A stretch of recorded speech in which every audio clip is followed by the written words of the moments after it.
It was a bit of a rough week, no? 1-2, a bit of a bad flavor. But thanks for everyone that is still keeping on our trail. Alright, today was the last day of the LEC 2025 Winter Split Group Stage, and I am in the presence of Alvaro, the victorious after taking down Rogue and ending the split on a dub. Very needed, I would say, because obviously this week was a bit shaky from you guys. So I guess that's my first question is like, what happened in week 3, right? Because I mean, the G2 one, like obviously G2 has been ramping up, so like it's not that insane that you guys would lose to them. Like it's a match that like it's probably like 50-50 or something, but Team Heretics in particular, like a lot of people were very surprised about that match. So what happened this week? I mean, of course, you will never know exactly what happened, but I will say, kinda in the first game, I think in Heretics we started playing decent, even if we were doing like some mistakes about like defending the line of vision or other problems. I think when we had both the Atakan and the Nashor, we did one bad play and then we started like doubting a lot. And then I think it was kind of a roller coaster. We were like doubting a bit in fights. So I think it's the reason that we lost in Heretics. And then I think into G2, I mean, I wouldn't exactly know. I mean, of course, I think we didn't perform as well, like individually. I think we had like some issues, especially like I think Supami, we could have performed way better. And I think in the G2 game, like I mean, me individually, I felt weird coming into the day because I had like some issues from the Heretics game. Like I didn't understand some of the things that happened. So I was like not really on the mindset. And then like yesterday I had the talk on the night with my coach, and today I just came like prepared. So I think that's why today we kind of showed a better face, even if it's not the perfect one. Yeah, and I guess that's another question as well. Like, how has it been behind the scenes with the team and stuff? Because, like, obviously, when you end up winning everything, it's harder to like find things to improve as well. So, would you say that this week, in some way, have helped you like being able to find some stuff to improve and fix, I guess, before the playoffs? And how has it been like working with the team and like your coaches, obviously, to find a way to improve and be the best team possible, right? I think it's really important when you are a professional team that you actually lose as well. I'm not putting the excuse of I want to lose, to become a better team. No, it's like it's not real, but I think it's important to lose as well because you also actually realize and learn more things about both your teammates and yourself and how you react to losses as well. And I think if you are losing, it's because you are actually doing something wrong. Of course, when you are winning as well, you're gonna do things wrong, but you mostly start thinking, okay, if I'm winning, then I don't need to kind of like change anything. But I think overall, even on the wins, like we are not a team that is mostly satisfied already with winning. We want to win good, and I think the good games that we showed, I think, is into BDS and SK that we had like decent games in terms of macro that would like what we are actually like trying to show. So I think working with the team in general is kind of easy because I think every one of us is putting a lot of effort. But I would say as well, since we are a bit too emotional and we have like a lot of passion, sometimes it can be a bit rough as a team because people actually live a lot. Like, for example, after a lose, we kind of need to, in a way, like realize what is the actual reason in a rational way of why we are doing these mistakes instead of trying to find the emotional one. And this is like we just do a talk the next day and the things are solved. But then I think we are kind of a bit emotional when we finish the game because we don't realize what was the issue or what was the problem that we lose the game. But I would say overall, like working with the team this year is kind of fun, I would say, and I think it's really easy because everyone is really motivated. Yeah, and I mean, do you think that the fact that the team is maybe a bit emotional or even coin flip sometimes as well, partly due to the fact that obviously you have a new mid laner, right? Because it's a very different, I guess, atmosphere and just way to play than last year, especially. So, like, how would you compare this roster to last year? Because even with just one roster change, it was such a pivotal member that changed, right? So, how's it been in your eyes? I think it doesn't really matter the difference since I think we are the issue of being the emotional one. Even if Jojo is emotional or Fresh was emotional, doesn't really matter. I think the block of players as a block itself, I think we are. Since we want to become the best ones as well, there is a lot of emotions that come into the way as well. So I think you need to be really cautious and careful, like with this, because you can use it in a good way. Like for example, if you are frustrated, then you can use it on a way of being more motivated. But also, if you are like frustrated, maybe you don't solve the mistakes or solve the issues yourself, and then you come into the next day and then you're like not performing the best. So I would say it's not that big of a difference, like changing one player. I think the block of the rest is like still emotional, and I wouldn't say Jojo is like the most emotional from the team. So I don't think it's that big of a difference changing one person. And even in the staff, I don't think it matters that much, since when it's kind of like the players playing the game. Of course, the coach is outside of the game always, but I think, the other changes of coaches, I don't think it matters that much. Adding Hansen. Yeah, fair. And going into playoffs now, because obviously, like, we've seen that you are the only team to beat Fnatic this split, but you still did lose to like teams like K Corp and G2, for example. So what do you currently expect from the playoffs? And I mean, do you think that Movistar KOI has what it takes to be one of the best team in EMEA right now, or do you still think like there's some teams that could bar your path to the top, I guess?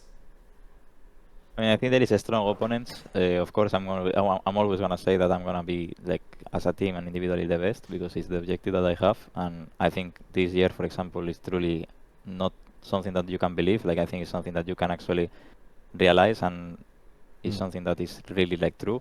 And for example, I think this year we have been playing really good League of Legends in some weeks. I think in week 2 we had a bit of a rough first game, but then I think we are kind of like performing the best, I would say, like with, I would say, Fnatic and KC.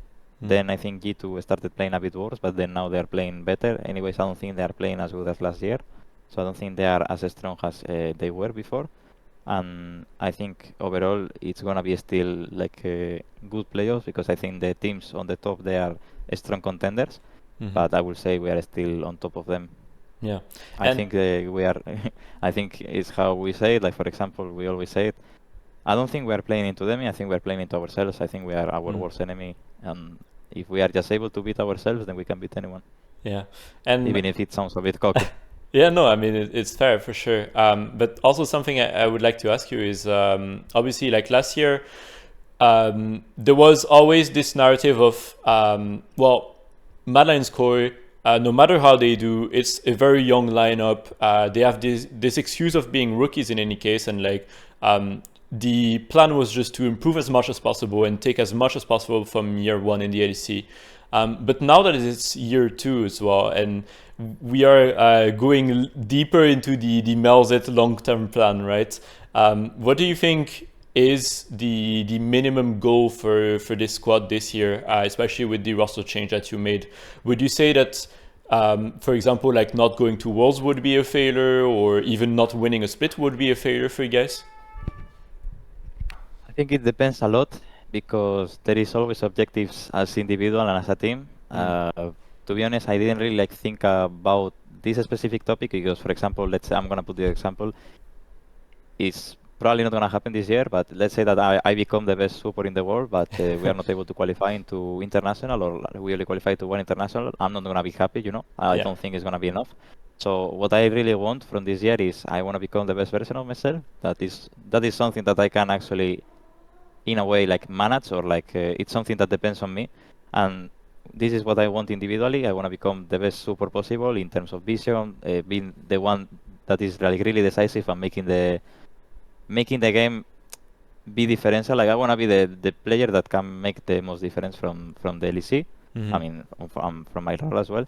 And then as a group, I think, of course, you always want to win. I think it's, in a way, hard to win the 3 splits, because you need to be really constant. Of course, I will be really happy if we are able to win the 3 games, the 3 splits, but I think it's something that is hard to be this constant. So for me, the objective is to win 2 splits and go to internationals. Doesn't matter if, I mean, you need to win the first international if you want to, like, you need to win the first LEC in winter if you want to go to the first international.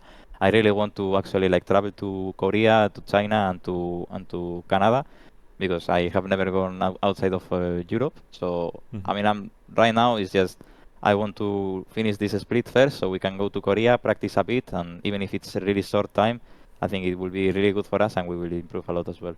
Yeah. So I think the objective as a team is mostly going to like trying to win everything. But of course, in a way, like Worlds right now, it's complicated in international. So first for me is winning the LEC, and then when you win the LEC, you can go further.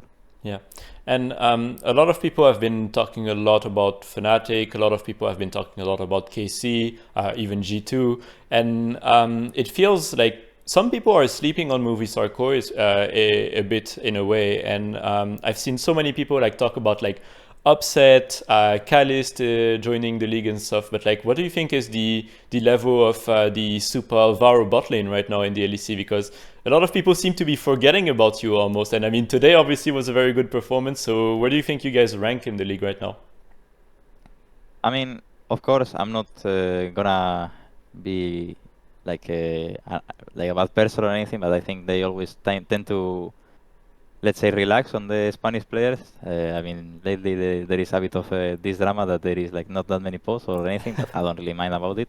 I think it's just a bit of like there is sometimes that some people will try to look good on camera or like shine. I think, for example, Sup and me, we are the kind of person that we don't really care. It's just we try to do the best possible to win the game. And there is some games that even if we are not like shining or like doing the play like perfectly, I think we are being more consistent. I think, for example, into G2 we didn't perform the best, but I would say the other games we were really like a really consistent bowling, which I think is some improvement from the last year. And I would say right now, ranking on the tops, I would say that we are still the best, and I would say then top 2 if you want to do a top 3. I think depends on what you actually want to look for, because I will say there is some ADCs that are better than others, but then their support is worse, and then the bot lane as a group it becomes worse. But I would say laning phase, I would put probably not in an order because I don't want to be in Twitter and I don't want to get like a full flame, you know. But I would say it's probably, yeah, I would say right now. I mean, I'm not. I'm not gonna give you beef, you know, or anything. But I think G2, Fnatic, Giants, and KC. I think these 4. I think Giants is good because they still play the same bot lane as the last year, so it's really good for winter, like us. And then I would say G2 is good in his own way. Then I think KC, Calist is playing really well as well. And then I think in Fnatic they are performing decently as well. So I would say it's these 5 bot lanes that they're gonna be the ones fighting for the trophy. Yeah, perfect. We are running out of time, but do you have anything you want to say to the fans before we finish? I mean, I wanted to say thank you for all the fans that are still supporting us. It was a bit of a rough week, no? 1-2, a bit of a bad flavor. But thanks for everyone that is still keeping on our trail. And for the other ones that are still like not supported or anything, then you can still join. You have a space for joining the Coisitos. And yeah, I just wanted to say thank you for all the support. And I see you on playoffs in 1 week or 2. I think it starts in 2 weeks. So we're gonna prepare the best for it possible, and we're gonna share some good memories. Perfect. Well, Alvaro, thank you so much for talking with us today. Thank you a lot. I wish you the best of luck in the playoffs, as you said, in 2 weeks, I believe, as well. So have a good night and see you soon. Thank you. Good night. Bye bye.